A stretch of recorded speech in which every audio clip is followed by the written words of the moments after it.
Doop, doop. Hi, honey. You need to make yourself a cup of coffee because it's time to talk about the van. I can always go for a second cup of coffee. Perfect.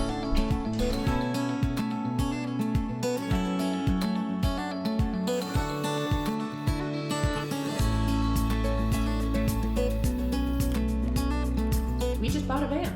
Why did we buy a van, Steve? Well, We're not because gonna say what we bought. We're not going to say what we bought. Nope, yet. we're not. We're gonna. We bought a van. We bought a van, and we became empty nesters with both kids off to college this fall. And then this one here decided to go down the YouTube, Instagram, TikTok rabbit hole of van life. Okay, I don't do TikTok. I'm too old. Okay, so no TikTok. Instagram. And she then that disease spread over to my side of the bed, and I went down the rabbit hole of the van life, and suddenly the decision came into our head: let's buy a van. Let's just do it. But let's also be clear. First of all, we're not going to live that van life. We are not living in a van. We have a house. We have a house. We like our house. So this is van life on a long week trip, and hopefully once a year a 4 to 5 week trip, let's say. And we also own a bike shop. And we own a bike shop. So this is the bike shop's van. So this is also the bike shop's van. So it has to be multi-purpose, both built out as the camper van and also to transport bicycles to trade shows and demo events and anything else. We will do some future videos on all of why we're customizing it the way we want to customize it. But right now we're just sort of getting into we bought a van, and why did we get the van? Why the van we bought? Yeah. Okay, so what did we think when we first started down the Instagram rabbit hole? By the way, you followed very fast. Didn't take me long. Didn't take much to push you down the hole. Wide, deep hole, and and you were ready. You were on the precipice. There's shiny objects and candy at the bottom, and so you just jump right in. Okay, so we thought, after kind of looking originally, we thought we were going to get a Ram. We definitely thought we were going to get a Ram. Why did we think we were going to get a Ram? On paper, the Ram has a lot going for it. It is the widest in the back, which means I'm 6'1". It was still going to be slightly tight, but it's doable to sleep east-west, which means side to side. Port to starboard. Or port to starboard, sure. So that's a benefit. That gives you more interior length if the bed is not if the bed is sideways. It also, it's tall. In theory, it's tall enough. It's tall enough for me, but it is also just tall enough for me being 6'1". So once the floor is built out, and you'd have to minimize the floor insulation, and you keep the roof pretty thin, and then I would probably just maybe be grazing some hairs. Just get you a haircut for that. Yeah, and it's also, in a lot of ways, the best priced. So depending whether you're looking at it, certainly looking at new, I'd say it's the best priced. We can go into a whole other thing about how the prices of vans over the past 2 years have jumped 15, 20, 25%, but it still remains the best price. Darn van lifers making it. Right. I think the chip shortage on that whole COVID automobile thing.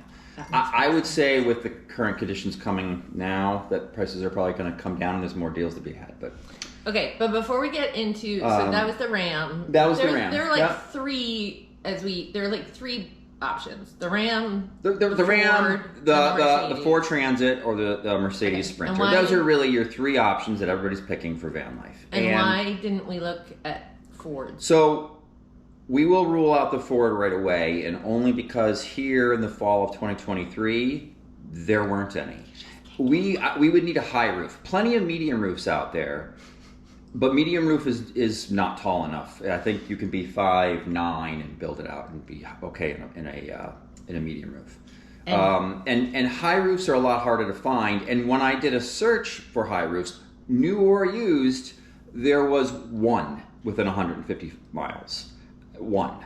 So we didn't even get a chance to test ride one. That's out.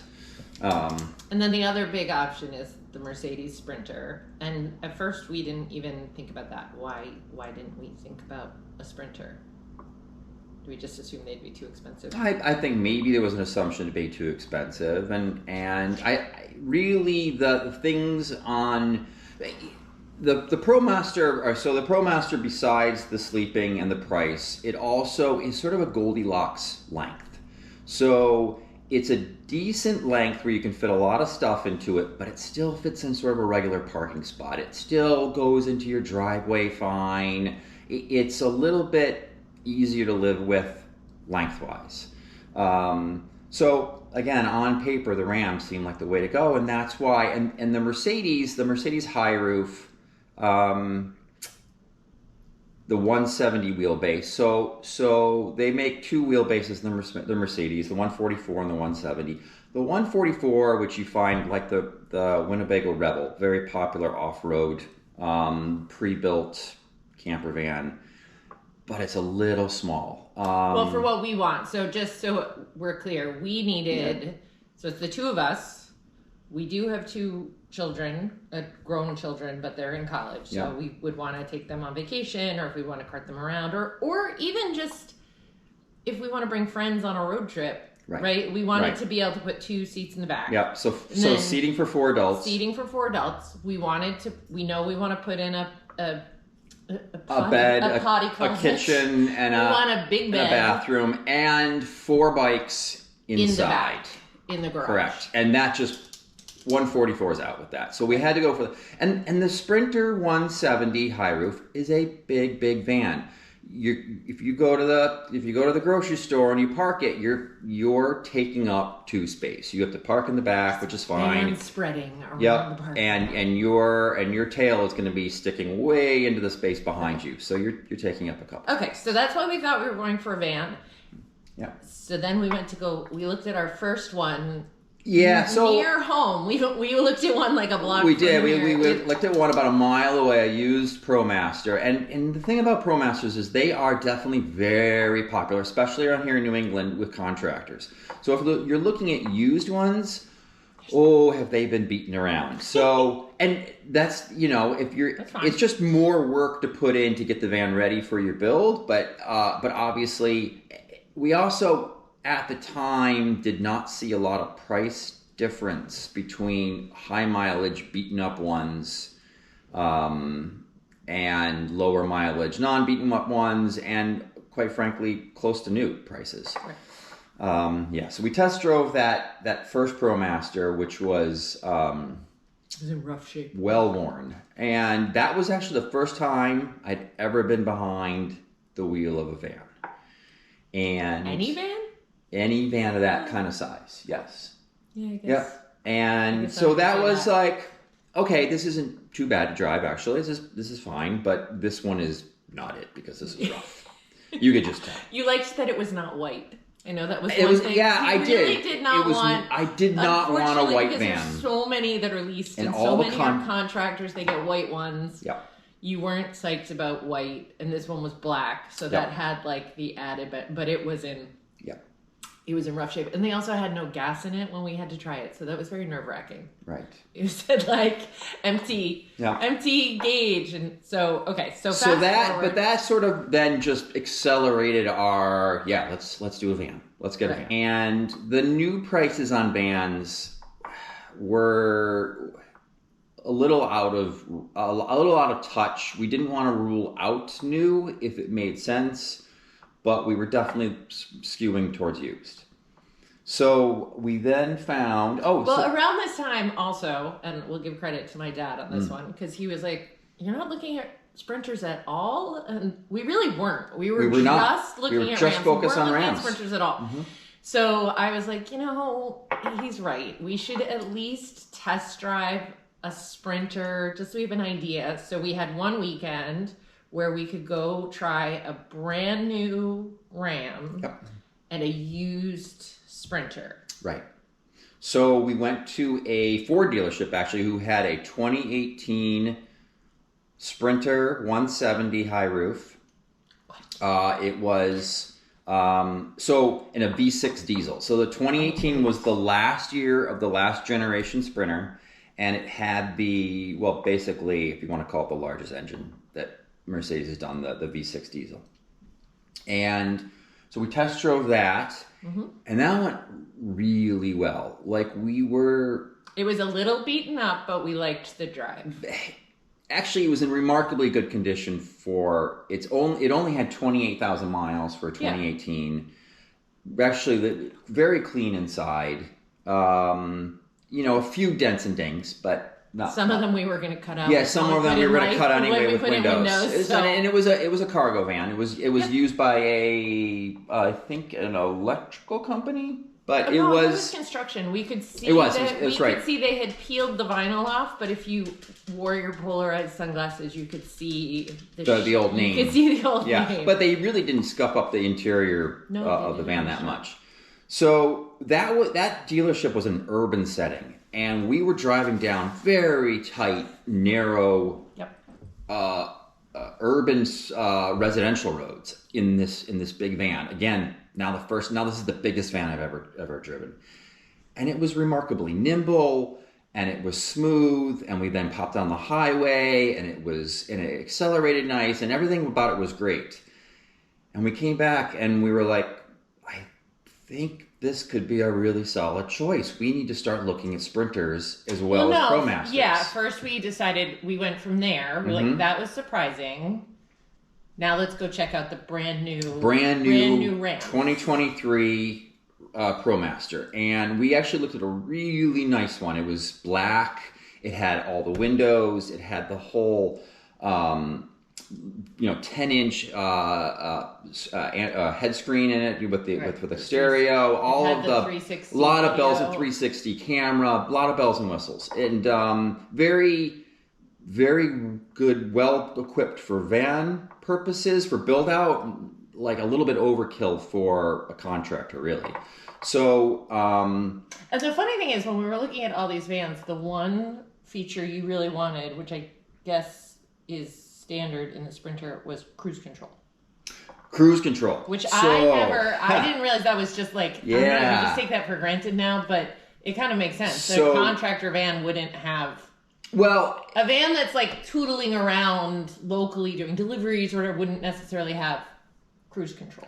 So that was like a major thing. No, that's by brand. So all the Mercedes have cruise control, and cruise control was an option on the Ram. And most of the used ones I was looking at online did not have cruise control. I was gonna say that was the like color and all the other stuff. You were like, it has to have cruise control. If we're driving all over the country, we need cruise control. Totally. We have a friend who has like a 2018 ProMaster that he's been slowly building out.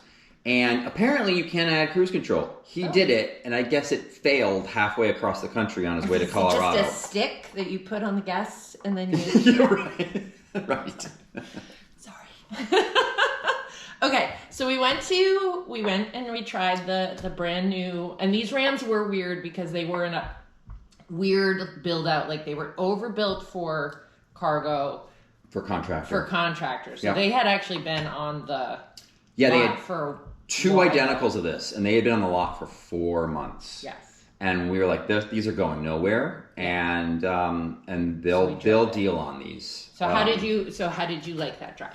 So we took that out. The van was completely empty on gas. I mean, all the way down to the bottom. Steal it? Like why is that? Yeah. Why is it like? Do we know why there's no gas in them? It doesn't seem good for the vehicle to have sit there empty for 4 months with that kind of you get condensation in the tank. And then we went down the street. We went up.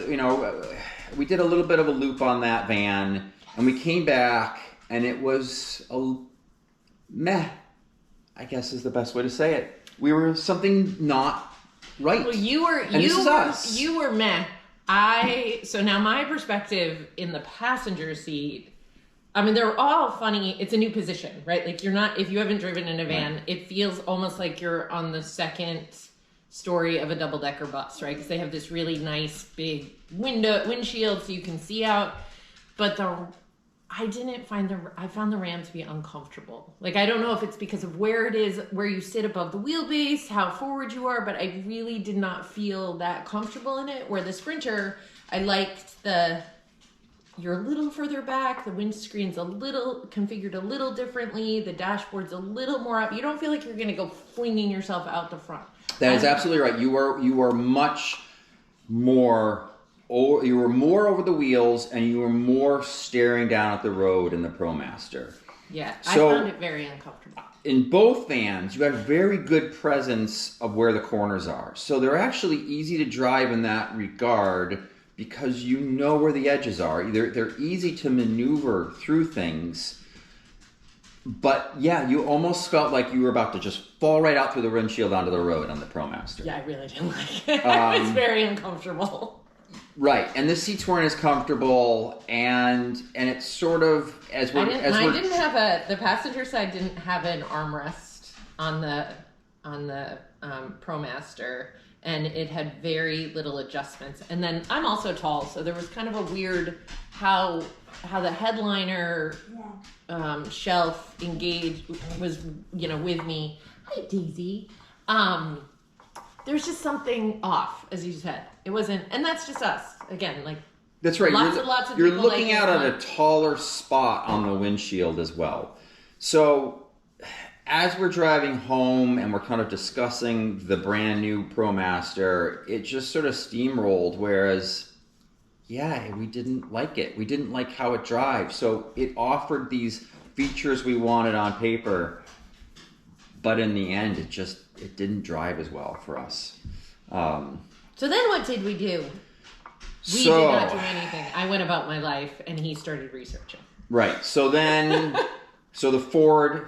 That's off the list. The ProMaster, that's off the list. Okay, it's the Sprinter, and that's where I just now started looking for Sprinters. 170 wheelbase, high roofs, and there were a decent amount to choose from. Okay, so let's talk about there was one big choice on the Sprinter, which was diesel versus gas. Right. Yep. And I mean, I grew up in Mercedes. That's diesel, baby. But apparently, you can have a choice in this year that we were looking at. And why? What's the benefit of diesel over gas? Right. So from 2019 to 2023 models, they offered a 4-cylinder gas, a 4-cylinder diesel, and a 6-cylinder diesel in 4x4 configurations. The 4-wheel drive, it's only the V6 diesel, but. So we had driven the V6 diesel, and so now we really wanted to sort of drive the gas and see how that drove. And now on paper, it seems like, well, that's ridiculous. That little 4-cylinder gas engine just cannot be big enough. That can't be good. It can't have enough torque. It can't have enough horsepower and so forth. And we found one to test drive. And so we went up there and test drove that, and we were able to take it down side streets and on the highway, and it was remarkably very little difference between that and the V6 diesel. The funny enough, the V6 diesel and the 4-cylinder gas have the exact same horsepower. The diesel has a lot more torque, which was a little bit nicer to get as you're sort of accelerating on the highway and off of stoplights. But the gas, actually, the torque on it is really sufficient. And in fact, it's almost as much, it's basically on par with the 4-cylinder diesel for torque. And it's pretty much the same as, say, the ProMaster's V6 gas in terms of torque.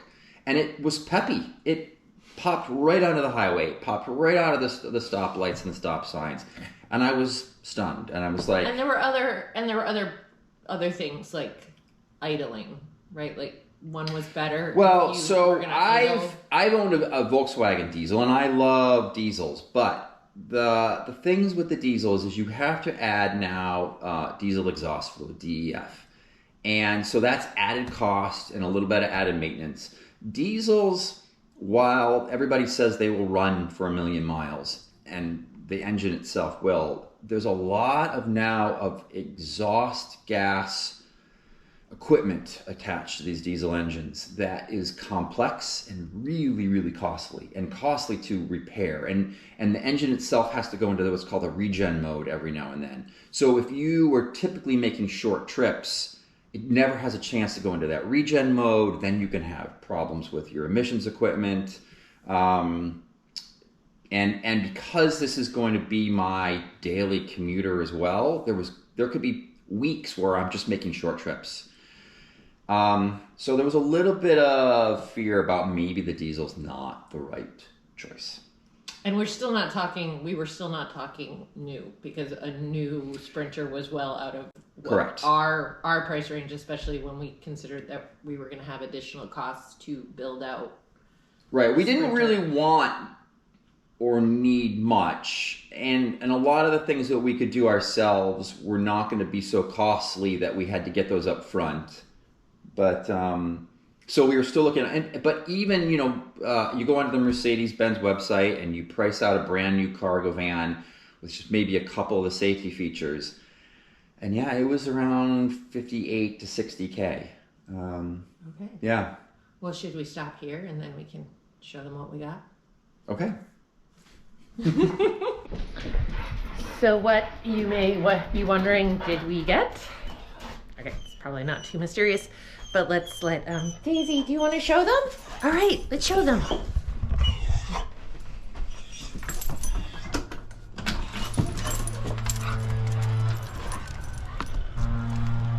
All right, Steve. What did we get? So we got the Sprinter. It's a 2021 cargo van with 13,600 miles when we got it. Okay, where did we get it? We got it at Merchants Auto in Hooksett, New Hampshire. So they have, besides being a used car dealer, they also do a lot of commercial leasing.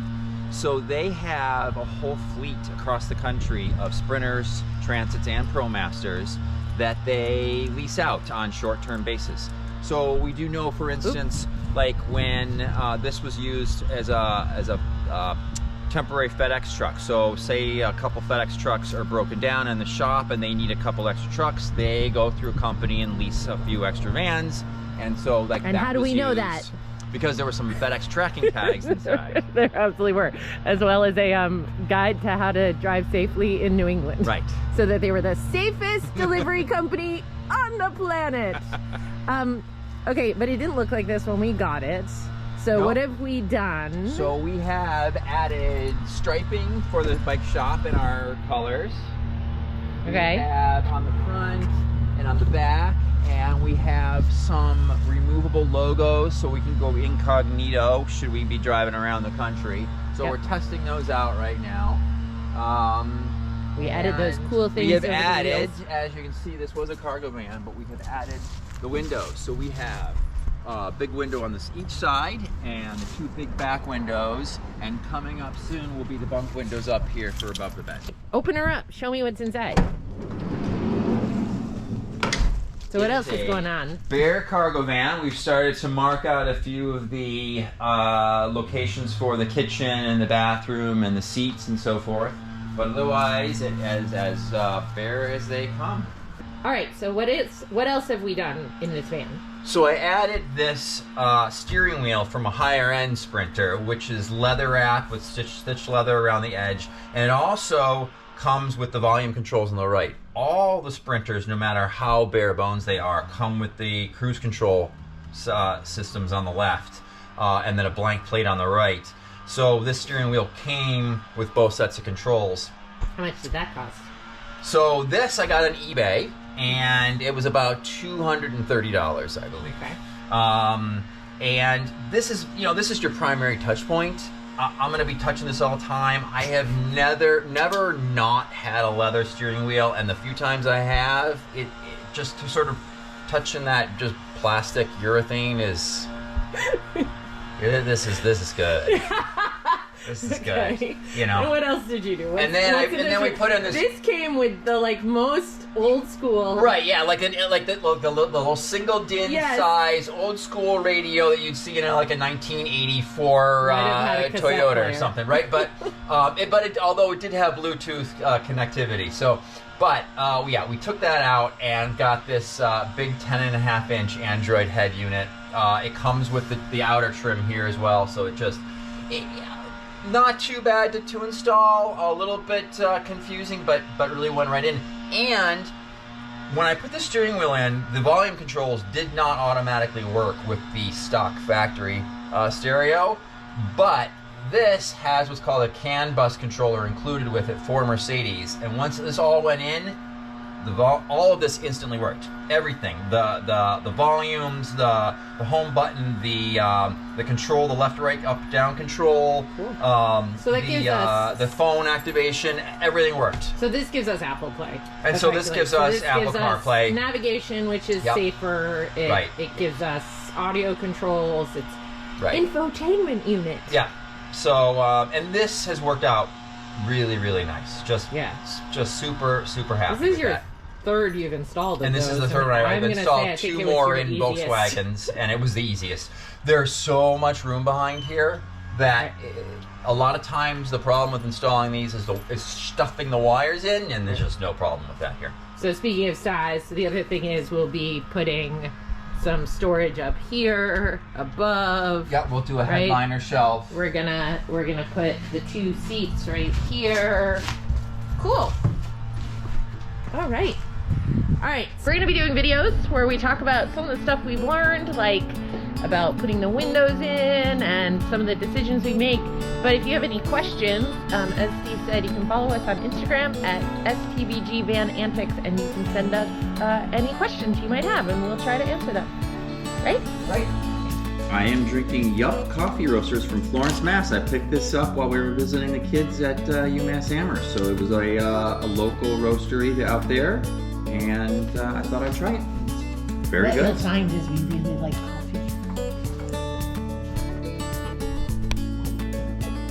It doesn't. Tasty.